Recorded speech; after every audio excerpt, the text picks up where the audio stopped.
క్రీస్తుకి మహిమ కలుగును గాక. సంతోషాన్ని, ఆనందాన్ని, సమాధానాన్ని, ఆశీర్వాదాన్ని ఎవరు కోరుకోరు? అప్పుడప్పుడు సినిమాలు వేసారు, ఆనందాన్ని ఎవరు కోరుకోరా? మనం ఇట్లన్ని కోసం ప్రార్థన చేయని వాళ్ళు ఎవరు ఉంటారా? ఎక్కువ మంది మనం ప్రార్థన చేశారు, నా కుటుంబాన్ని దీవించు, నన్ను దీవించు, ఆశీర్వదించు, నాకు సమాధానం దయచేయి, నాకు నెమ్మదిని దయచేయి, నాకు ఆరోగ్యాన్ని దయచేయి అని అడుగుతూనే ఉంటాం. ఇవన్నీ ఈ అడిగినంత మాత్రం నాకు వచ్చేస్తాయి. అలాగా ఇది కొట్లో సరుకులు కాదు, వెళ్ళగానే ఒక రోజు కేజీ గోధుమపేడి కట్టండి, 2 కేజీలు బిర్యానీ రైస్ కట్టండి అంటే వచ్చేవి కావు. ఈరోజు క్రైస్తవులు తెలియదు ఏంటన్నా అన్నీ చెప్తున్నట్లుగా అసలైన విషయాలని వదిలేసేసి కొసలైన విషయాలన్నీ తీసుకొని ఈ బైబిల్లో మర్మాలు చెప్తారు, మీరు మర్మారాలు చెప్తారు, మాకు లోతైన విషయాలు చెప్తారు, మీకు అంతర్గతమైన విషయాలు మీకు వచ్చే చెప్పటం అని అంటారు. అసలు అంతర్గతం ఏంటంటే ఇప్పుడు చెప్పినటువంటి చాలా సింపుల్గా చిన్న విషయాలే. ఈ విషయాలను తప్పిపోయి చాలా ముందుకి వెళ్ళిపోయి దేవుడు ఎందుకు వచ్చాడంట? దుష్టత్వం నుంచి విడిపించడానికి. దుష్టుల లక్షణాలు ఏంటి? ఇప్పుడు చెప్తున్న లక్షణాలు కానీ దుష్టుల లక్షణాలే అజ్ఞానము, అవివేకత, మూర్ఖత్వం, లోబడని తత్వము, అవిధేయతలు, ఇవన్నీ ఎవరికంట? దుష్టుడి లక్షణాలు. దేవుని లక్షణాలు ఏంటి? ప్రేమ, సమాధానము, ఆశానిగ్రహం, దీర్ఘశాంతం, దయాలత్వం, ఇవి దేవుని లక్షణాలు. ఈ దేవుని లక్షణాలు ఎవరైతే ఉంటారో రేపొద్దున అక్కడికి వెళ్ళేది ఎవరు? దేవుని లక్షణాలు. 365 రోజులు సత్యాన్ని చెప్పకుండా మానలేదు ప్రభువా నేనంటే వెరీ గుడ్ అంటాడా? ఏమీ లేదు. కానీ ఇటీవల అవే గొప్పగా చెప్పుకునేటటువంటి వాళ్ళు ఉన్నారు. 360 రోజులు పాటలు పాడతారంటాం, 365 రోజులు స్తోత్రం స్తోత్రం అంటారే నా పెదవులు ఉంటాయి. రామకోట అన్నట్టుగా వీళ్ళు అంటూ ఉంటారు, అంత ఏముండదు.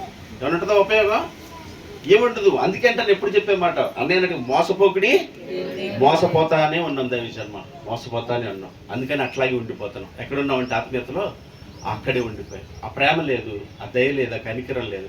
పక్కన వాళ్ళతో ఏం మాట్లాడతా పైకి మాత్రం బ్రదర్ చెడు బాగుండాలి బ్రదర్, ఇంకా లోపల ఒడి తెలుసు ఆయనకే ఆనంద్ బ్రదర్ చాలా పెద్ద, మీరు రావటం మాకు చాలా సంతోషం బ్రదర్. లోపల ఆయనకే తెలుసు కదా దేవుడి స్తోత్రం.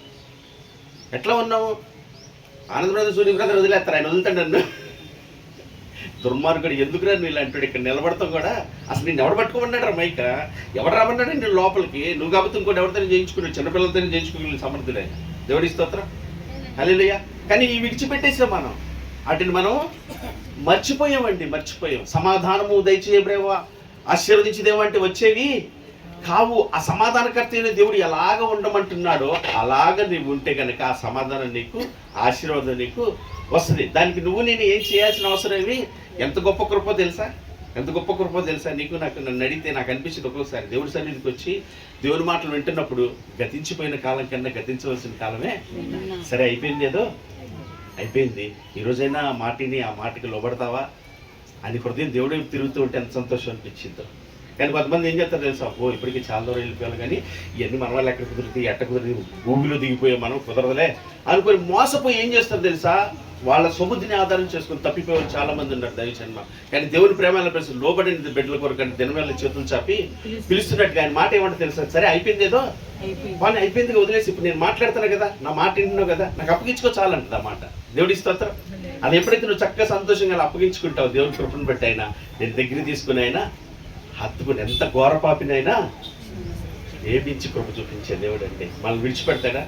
మనం విడిచిపెట్టి దయచేసి ప్రార్థించేద్దాం, జ్ఞాపకం చేసుకుందాం. మన ప్రవర్తన విషయం మనం చాలా జాగ్రత్తగా చూసుకోవాలి. దేవుని గుణ లక్షణాలు మనం సంపాదించుకున్న ఆస్తులు కాదండి, ఈ లోకల్ ఏమీ కాదండి. రేపేం సంభవించిందో మనకి రేపటి గురించి మనం ఆలోచించాల్సిన పనే లేదు. సమయం ఉండే కానీ మనం సద్వినియోగం పరుచుకునే వాళ్ళుగా ఉండాలి. ఆయన గుణలక్షణాల కోసం ప్రయాసపడదాము. నామకార్థం స్థితి వద్దు, వేషధారణ స్థితి వద్దు, పైపైన భక్తి వద్దు. యథార్థంగా ఉన్నట్లుగా ఉండే పరిస్థితి దేవుడు దయచేసి ఆయనకి ఇష్టలుగా ఉంటే చాలండి.